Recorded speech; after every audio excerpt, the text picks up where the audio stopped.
No ar, Jornal da CUT.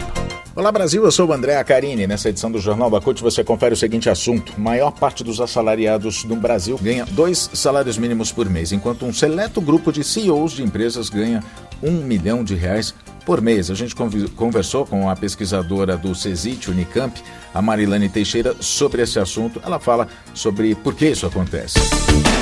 Rádio CUT. Aqui, a classe trabalhadora tem voz. Acesse pelo site www.cut.org.br.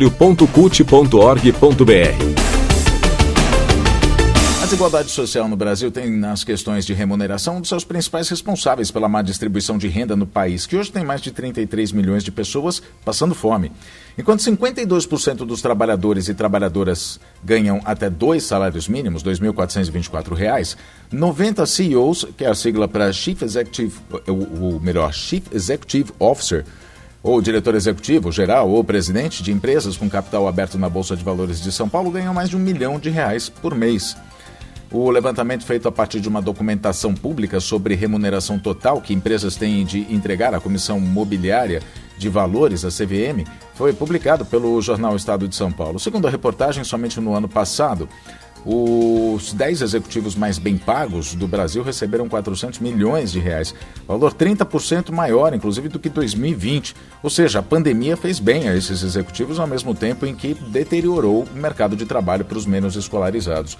Mas essa não é uma realidade exclusiva dos tempos atuais. O que muda, em parte, é a justificativa dos setores da elite econômica para manter a desigualdade social no Brasil. E é sobre isso que a gente conversou com a Marilane Teixeira, que é pesquisadora do Centro de Estudos do Trabalho da Unicamp, o CESIT Unicamp. A Marilane Teixeira fala sobre esse assunto. Vamos ver o que ela tem a dizer sobre esse abismo salarial que existe no Brasil. Historicamente, o Brasil sempre apresentou discrepâncias salariais muito acentuadas entre os maiores e os menores salários, né? Isso a gente já identificava lá nos anos 70. Nos anos 70, a justificativa era porque o país estava crescendo e que, obviamente, a concentração de renda, né, ela favoreceria uma determinada parcela da sociedade, que era justamente que tinha a possibilidade de receber melhores salários, consumir os produtos, né, os bens duráveis, que era um pouco a base da industrialização brasileira nos anos 70, né? Os bens de consumo duráveis eram os automóveis, eletroeletrônico, eletrodoméstico, etc. Então, e aquela ideia de que primeiro o bolo vai crescer para depois distribuir. Evidentemente, nunca distribuiu, concentrou, né?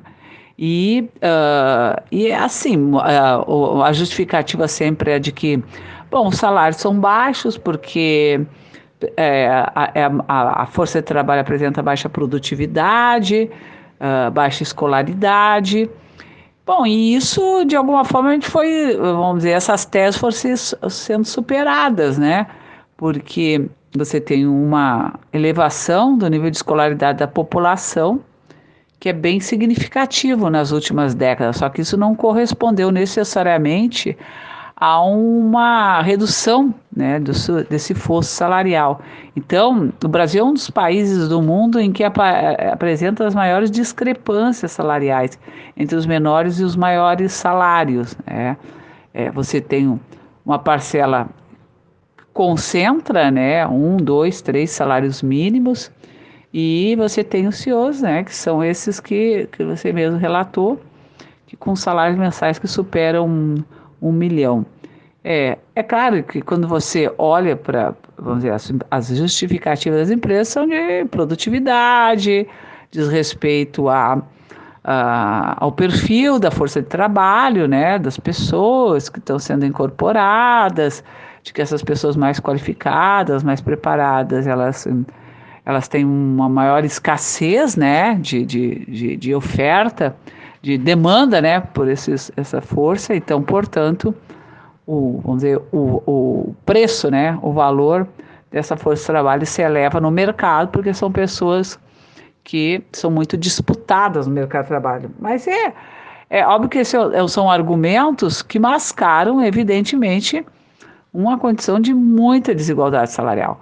porque nos países desenvolvidos, por exemplo, a diferença entre o menor e o maior salário, ela não pode ser superior a 10 vezes. O Brasil pode chegar a 100, quem sabe 1.000, né? E essas, vamos dizer, essas diferenças entre o menor e o maior salário, elas são muitas vezes reguladas, né? Por quê? Para justamente, vamos dizer, combater as distorções e garantir que haja um melhor equilíbrio, maior igualdade de renda, porque é dessa forma que, de certa forma, a gente vai, de alguma maneira, corrigindo as desigualdades que se apresentam no mercado de trabalho. Então, isso, sem dúvida nenhuma, não tem nada de natural, pelo contrário, né? Isso acentua a desigualdade, o desequilíbrio que já existe no mercado de trabalho. Agora, se tu tem uma regulação que determina que as empresas não podem praticar uma política salarial que exceda a diferença entre o menor e o maior salário em 10 vezes, nós corrigiríamos muito das distorções hoje que a gente verifica na sociedade, né? Então, realmente, o Brasil é um dos países mais desiguais do mundo nesse sentido, e é uma aberração, porque é um país em que 30% da força de trabalho vive apenas com um salário mínimo, enquanto que uma parcela muito pequena recebe mais de 1 milhão por mês. Isso, vamos dizer, fazendo um cálculo muito simples, corresponde no mínimo a pelo menos 1.000 pessoas, né, que poderiam ser contratadas. A gente não tem um debate sério sobre isso, porque há um entendimento, obviamente, né, nas sociedades liberais, neoliberais, de que a determinação dos salários, o que você paga, esse é o poder discricionário das empresas. As empresas têm poder de definir qual é a remuneração mais condizente com aquilo que ela espera, né, do seu funcionário, do seu quadro dirigente, etc. E que não é verdade, né? A gente, pelo contrário, a gente precisa sim ter alguma forma de regular isso para justamente evitar a brutal concentração de renda, que esse tipo de política salarial, né, de remuneração que as empresas pratiquem só acentue o abismo, né, e as diferenças salariais. A gente ouviu Marilene Teixeira, a pesquisadora do Centro de Estudos Sindicais e Economia do Trabalho, o CESIT, da Unicamp, falando sobre o abismo salarial, sobre por que poucos ganham muito e muitos ganham pouco.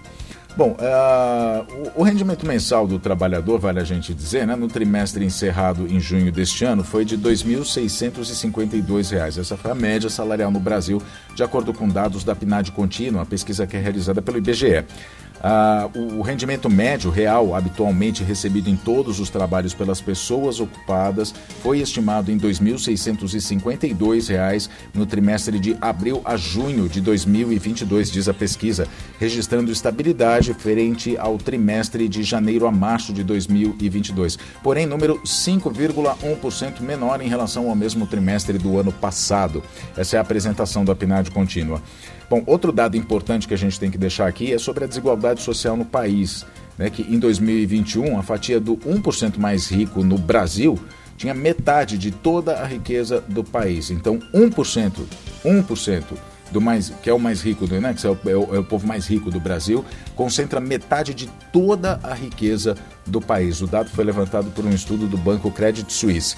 Durante a pandemia, segundo esse estudo, o acúmulo de riquezas pelos mais ricos, não só no Brasil como no mundo também, aumentou significativamente. As 500 pessoas mais ricas do planeta tiveram um crescimento de seu patrimônio líquido em mais de 1 trilhão e 800 bilhões de dólares. Jornal da CUT fica por aqui. Muito obrigado pela sua companhia. Nos falamos na próxima edição. Até lá.